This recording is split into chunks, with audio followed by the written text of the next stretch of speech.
2021 방송 컨텐츠 대상 4편. 이 방송은 얼마나 특별할까요? 지금부터 제대로 파헤쳐 보시죠. 근로기준법 규정 중의 일부이다. 가로 안에 들어갈 말로 가장 적절한 것은 연차 유급휴가. 사용자는 1년간 80% 이상 출근한 근로자에게 15일의 유급휴가를 줘야 한다.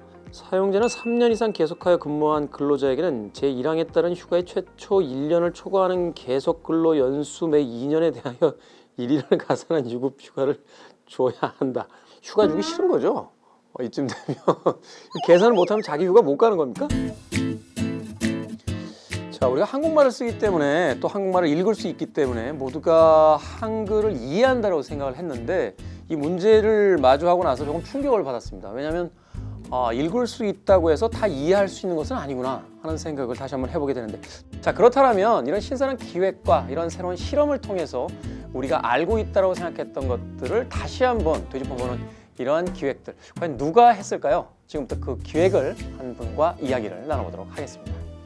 안녕하세요. 반갑습니다. 네. 안녕하세요. 네, 와주셔서 감사합니다. 네. 김태현입니다. 민종입니다. 네, 반갑습니다.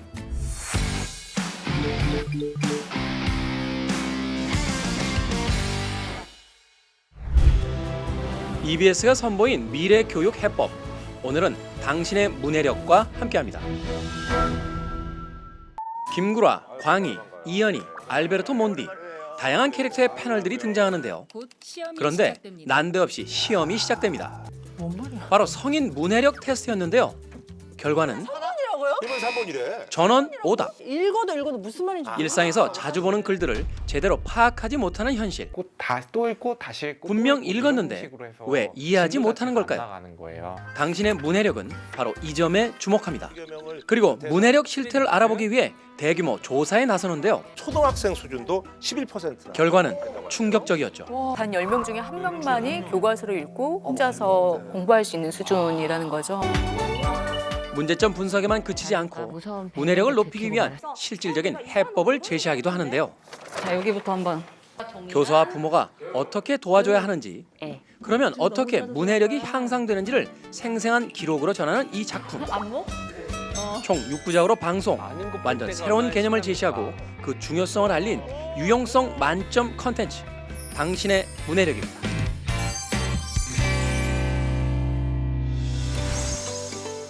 딱딱한 다큐가 아니라 일종의 예능감도 살아있고 또 그리고 관찰하는 듯한 그런 어떤 느낌도 살아있어서 굉장히 재미있게 볼 수 있었습니다. 모두 한국말을 쓰는데 한국말을 과연 잘 이해하고 있습니까? 라고 하는 이 신선한 기획을 하시게 된 특별한 이유가 있으실 것 같아요. 처음에 이 프로그램 기획하게 된 것은 사실은 어떤 학교 현장에서부터 출발을 했다고 보시면 됩니다. 저와 같이 했던 이제 김지원 PD와 함께 그전에 다시 학교라는 다큐 10부작짜리를 만들었을 때 저희가 많은 교사분들을 만나서 이야기를 나누고 했었어요. 근데 그분들께서 수업이 안 된다. 한글을 잘 못 읽는 애들도 꽤 많다. 교과서를 읽어도 아이들이 교과서를 이해하지 못한다. 내가 영어를 설명하는 게 아니라 그 영어를 단어를 설명했을 때 그 뜻을 다시 한국말을 또 풀이해줘야 돼서 수업을 진행할 수가 없다. 이런 말씀들을 많이 하시더라고요. 취재를 하면서 만나보니까 정말 실제로 그렇더라고요. 그래서 생각보다 굉장히 심각했고 충격을 많이 받았습니다. 그리고 문해력이라고 하는 이 문제가 어떤 한국의 교육에 있어서의 어떤 기초적인 부분을 다 맡게 되는데 기초적인 데에서 문제가 생기는 건 아닌가라는 생각들도 들었고 전 연령대에 걸친 굉장히 폭넓은 이야기들이다라는 생각이 들어서 기획을 하게 되었습니다. 자, 아무리 좋은 기획이라도 그것을 이제 다큐멘터리가 어떤 방식으로 보여줄 것이냐, 여기에 대한 이제 고민이 가장 많으셨을 것 같아요. 이 프로그램 속에는 다양한 테스트들이 나옵니다. 그러니까 어떤 의미를 가지고 어떤 의도를 가지고 이런 방식으로 하는 것이 더 시청자들에게 쉽게 전달이 가능하겠다라는 또 생각을 하신 것인지 좀 궁금합니다. 문해력에 대한 어떤 기본적인 자료, 어떤 연구 같은 게 사실 한국에서는 거의 없었습니다. 그래서 결국은 저희가 이것을 증명하고 이것을 보여주기 위해서는 다양한 테스트들과 다양한 것들을 보여줘야겠다라는 생각을 많이 했었고 초기 기획 단계부터 준비를 했었습니다. 그래서 그 과정에서 나온 게 아까 말씀하셨던 성인 문해력 테스트 같은 것들도 있고 중학교 3학년 학생들을 대상으로 했던 문해력 어휘력 테스트들도 준비를 했고요. 뿐만 아니라 저희는 테스트 이외에도 프로젝트들도 사실 많이 진행을 했어요. 초등학교 아이들을 대상으로 한 어떤 1대1 수업 같은 경우에는 한 8개월 정도 실제적으로 관찰을 하고 진행을 했고요. 어휘력 증진 프로젝트 이런 프로젝트들을 사실 많이 내부적으로 진행을 했습니다. 프로그램에도 담아내고. PD님은 어떠셨습니까? 이렇게 머릿속으로 구상을 하셨다가 막상 현장에서 테스트를 했을 때 깜짝 놀라게 되거나 인상적으로 이제 받아들이게 되는 어떤 상황 같은 것들이 있으셨을 것 같은데. 그러니까 아이들을 대상으로 하는 어떤 어휘력 테스트를 진행했을 때 처음 봤다 이런 문제는 이런 단어는 처음 봤다. 사면초가. 사면초가. 네. 중3이면 요새는 한자를 안 배우나요? 단순하게 한자의 문제는 아니고 사실 그것들이 저희가 만들었던 문제들도 중학교에서 나오는 단어들을 가지고 문제들을 만들었어요. 교과서에 나오는 단어들을. 근데 교과서에서 나오는 단어들이면 사실은 한 번씩 보거나 읽거나 했을 거거든요. 일상생활 하면서도 알거나 들을 수 있는 내용들입니다. 그렇죠. 네. 근데 처음 들어봤다라고 했을 때 너무 충격적이었고요, 사실. 현장에서 이제 그런 것과 직접 이제 맞닥뜨리게 되신 거잖아요. 어떤 이유 때문일까요? 참 그 어려운 부분인데요. 저희도 문해력이라고 하는 것이 도대체 왜 이렇게 떨어졌냐라고 했을 때 그 점만큼 글을 읽지 않는다라고 하는 부분. 글의 절대적인 읽는 양이 줄었다. 네. 문학 책을 읽어라라고 하면 그 책을 읽는 것이 아니라 그 책의 요약본을 유튜브에서 찾아서 보고 그리고 나서 그것도 숙제를 읽는 게 하죠. 아니라 유튜브에서 요약해 준 것을 영상과 이제 그 말하자면 이제 말로서 듣는다. 그런 식으로 하더라고요. 그러니까 뭔가 읽으려고조차 하지 않는 경우들이 굉장히 많이 늘었고 그런 비중이 늘은 것 같고요. 그래서 뭐 스마트폰의 영향도 당연히 있을 것이고 어떤 영상 세대라고 하는 것, 영상이 갖고 있는 어떤 단순하고 좀 더 명확하고 그리고 즉흥적으로 빠져들 수 있는 부분들에 대한 어떤 관심들이 더 높아지면서 이런 문제들도 생긴 것이 아닌가라고 조심스럽게 추측은 할 수 있을 것 같습니다. 지식을 얻어내는데 최적의 도구들을 발명해낸 21세기 디지털 시대에 그것을 발명해낸 인간들의 문해력이 점점 밑으로 떨어지고 있다는 것은 시대를 보여주는 슬픈 아이러니 같은 것들이 아닌가 하는 생각을 해보게 됩니다. 해법 중에서 한 개는 꼭 언급을 좀 해주셔야 될 것 같습니다.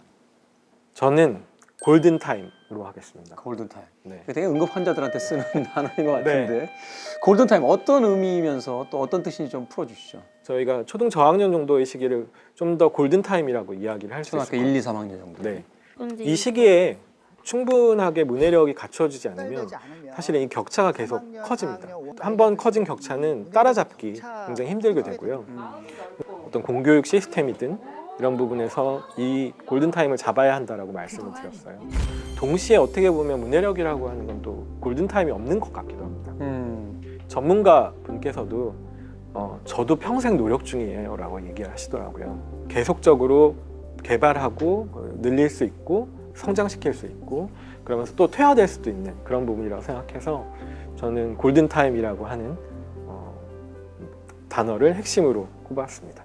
저는 2,440개 골라보도록 하겠습니다. 저희 어릴 때요 학교 다니면서 그 영단어 외우기 이런 거 하면 8,000단어만 알면 미국의 대학에 갈 수 있다 뭐 이런 단어의 개수를 가지고 그 사람의 어떤 그 똑똑함을 이제 증명하는 뭐 이런 것들이 있었어요. 근데 중3 교과서를 공부하는데 이게 영어가 아니라 우리나라 단어 2,440개.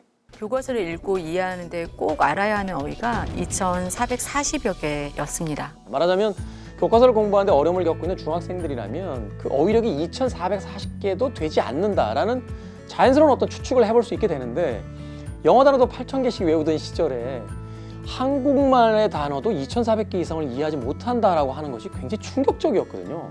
말씀하셨던 2,340개는 학습 도구에 대한 이야기입니다. 그러니까 수준별로 단어들을 다 구분을 하고 그 중에서 꼭 필요한 핵심 단어들이 무엇인가 몇 개나 되는가를 다 지켜본 거예요. 저희도 이제 새롭게 알게 된 개념이었고 이 개념을 사람들한테 전달해주고 하면 좋겠다라는 생각을 많이 했습니다. 그래서 저희 홈페이지에 무료로 공개하기도 했고 그리고 뭐 몇몇 교사분들께서는 저희가 이거 써도 되느냐 본인이 이걸 좀 교육자료로서. 교육자료로서 학교 학생들한테 전달해주고 같이 활용하고 싶다라고 말씀을 하시더라고요. 그래서 당연히 영리적인 목적만 아니면 마음껏 쓰셔도 된다라고 말씀을 드렸던 거 같아요. 그 과정들에서 물론 쉽지는 않았지만 굉장히 뿌듯한 그런 순간들이 있었습니다.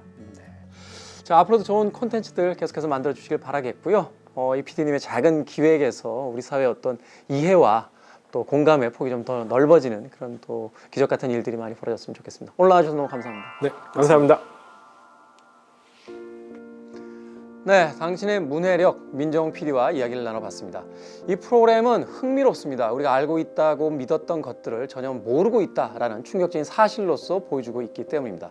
또한 그 사실을 아주 흥미로운 실험과 여러 가지 예를 통해서 우리에게 친절히 설명하고 있습니다. 여러분들은 과연 여러분들이 읽고 쓸 줄 아는 그 단어들을 완벽하게 이해하고 계십니까? 의심이 되신다면 당신의 문해력, 이 프로그램 여러분들께 추천해 드립니다. 한 번쯤 여러분들의 문해력을 직접 테스트해보는 계기가 될 것 같습니다. 지금까지 김태훈이었습니다. 고맙습니다.